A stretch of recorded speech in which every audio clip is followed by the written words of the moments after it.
watching this video because a sexually violent predator has moved into your area. The following information will be presented by the State of Colorado Community Notification Team. My name is Mark Slavsky. I'm a detective with the Wheat Ridge, Colorado Police Department. My name is Debbie Sternholm. I'm with the Colorado Community Notification Team. My name is Kathy Rodriguez, and I'm with the Sex Offender Management Board with the Colorado Department of Public Safety. Today we will discuss purposes and intended benefits of community notification, a review of sex offender legislative history, an overview of community notification, general education and information regarding sex offenders, victims, and sex offender management, community responsibility, community protection and safety issues, and at the conclusion of this video, you will hear about the subject of this community notification. In the mid-90s, there were a set of federal laws that were established which really provide the foundation for Colorado laws regarding sex offenders and why you're watching this video. In 1994, the Jacob Wetterling Act was established. This act requires all states to establish a sex offender registration for all convicted sex offenders and a way to track them. In 1996, the Megan's Law was passed, and that law requires states to find a means of notifying community residents, when sex offenders are residing in your community.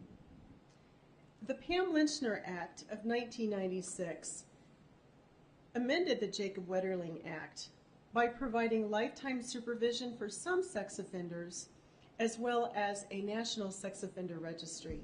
Colorado sex offender registration includes how to define what a sexually violent predator is, as well as sex offender registration laws, and a statute regarding community notification. Community notification occurs two ways in the state of Colorado.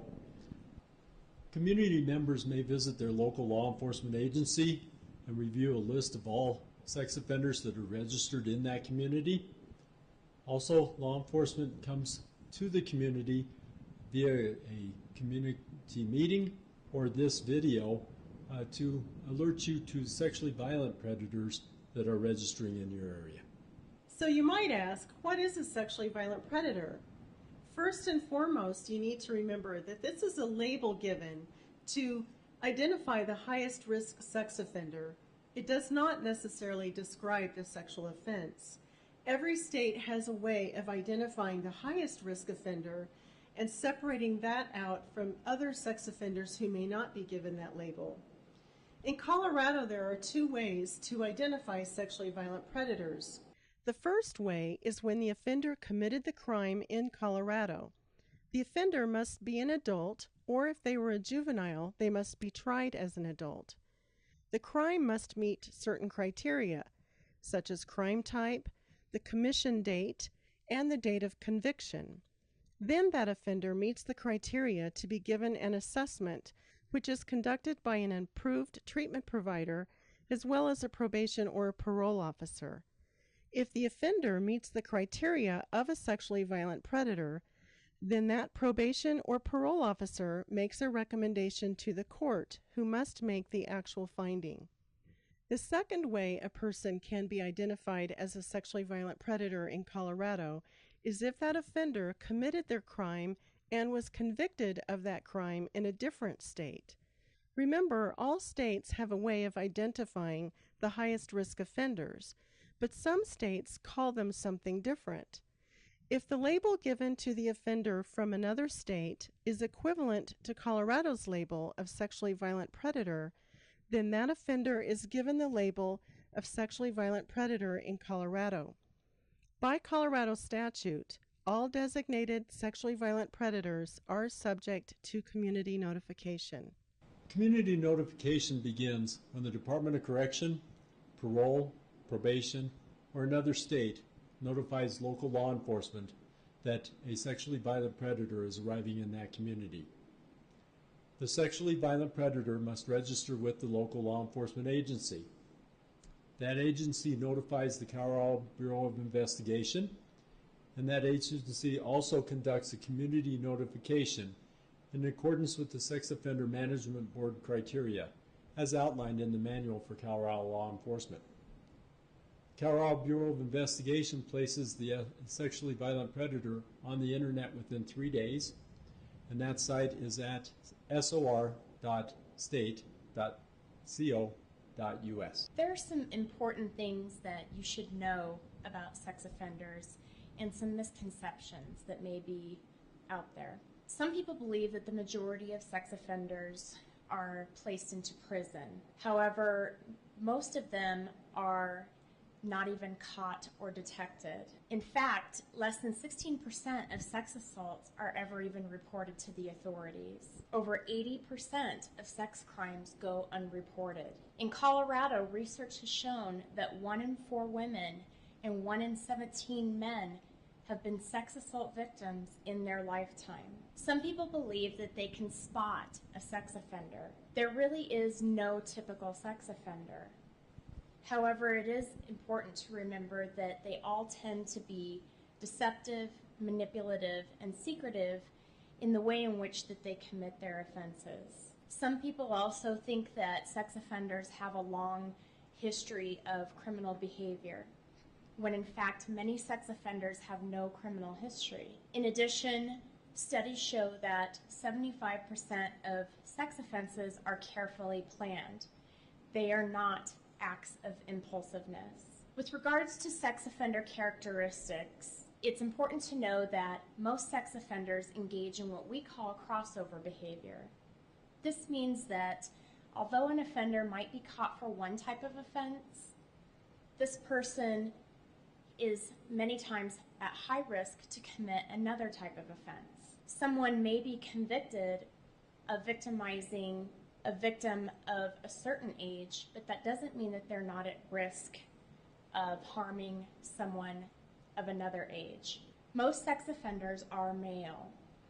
Female offenders account for less than 10% of offenders. Crime of conviction is only one indicator of risk. Also, sexual deviancy typically begins in mid to late adolescence. This shouldn't be confused with juveniles who have committed sex offenses, in that they don't necessarily always become adult sex offenders. However, it's found that adults who have committed sex offenses typically began that behavior as teenagers. It's additionally significant to know that sex assaults do not necessarily occur in dangerous places. A study conducted in the Colorado Department of Corrections indicated that 85% of sex offenders reported having committed the sex crime at their own residence or at the victim's residence. In addition, most sex crimes are not committed by a stranger. Research has shown that 78 to 90% of sex offenses are committed by someone known to the victim. It is a felony crime to have sex with someone who is under the influence of drugs or alcohol and who is physically incapable, unconscious, or incapable of appraising the nature of their own actions, according to Colorado law. Although the person that you're going to be notified about today may or may not be under community supervision, we believe it's important for you to understand how Colorado supervises sex offenders. There is no cure for sex offenders. However, like any behavioral choice, they can learn new behaviors and skills. Consequently, some of them can be safely managed in the community. Most sex offenders in Colorado are supervised by the criminal justice system in the community. When someone is placed on probation, they have standard conditions that they must abide by. However, a sex offender who is on probation or parole has additional conditions that they must abide by and comply with. These conditions tend to be pretty intensive and rather lengthy. Some of them include waiving confidentiality and offense-specific treatment, as well as polygraph testing. Waiving confidentiality is important because of case management purposes and because secrecy really undermines rehabilitation efforts and threatens public safety. Sex offenders must be completely accountable for their behavior and agree to these intensive and intrusive measures in order to remain under community supervision. You'll see a triad model of the containment approach that is utilized in the state of Colorado. On the top is the criminal justice supervision. This is typically probation or parole. On the bottom left-hand corner is the sex offense-specific treatment. This is the therapist involved in court-ordered treatment for the sex offender. And on the bottom right, you'll see a polygraph examiner. Sex offenders who are granted supervision in the community are required to undergo polygraph examinations on a regular basis. You will also see to the side community members. That's because we believe that community members can be an integral part of this system by reporting anything suspicious or any wrongdoings to the authorities in an appropriate manner. There are many myths about sex offenses. One myth is that most victims ask for it. Fact is, sex offenders use power and control to dominate and humiliate victims of both genders. Another myth is that victims who suffer no obvious physical injury are not seriously traumatized by their experience.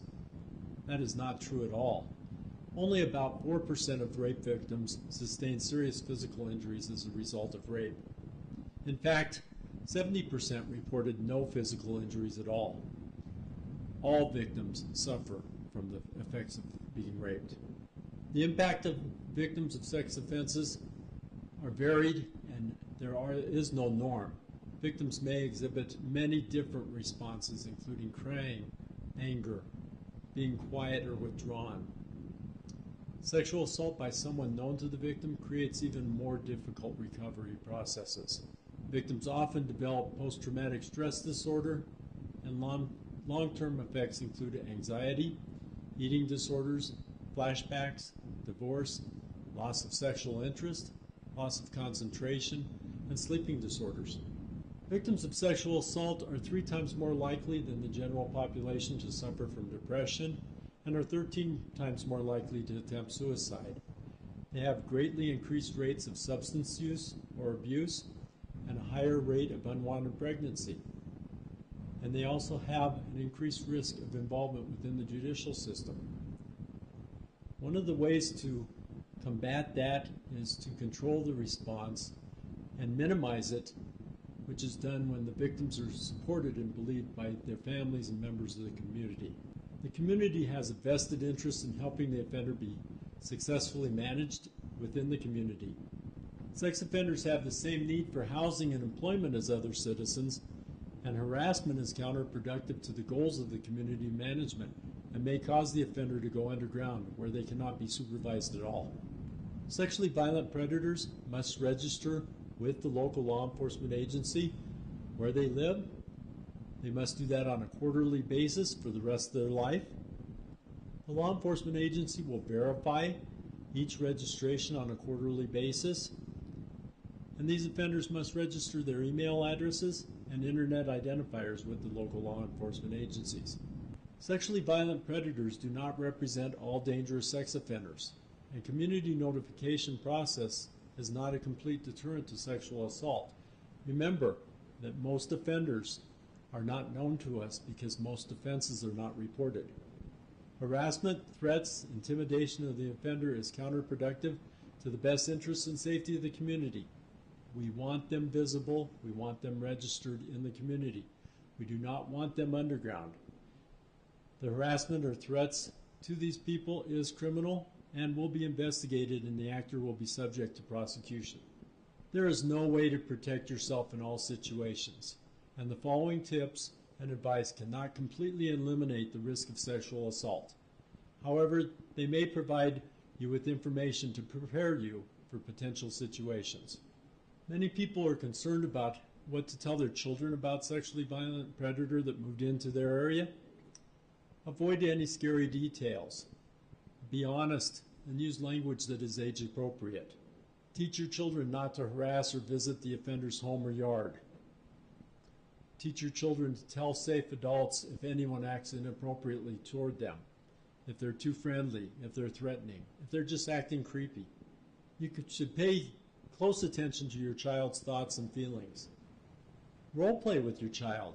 Act out scenarios of various dangerous situations and teach them how to respond. This gives them an ability to recognize it and not be surprised by what's happening. Teach them to avoid high-risk situations and be observant of their surroundings.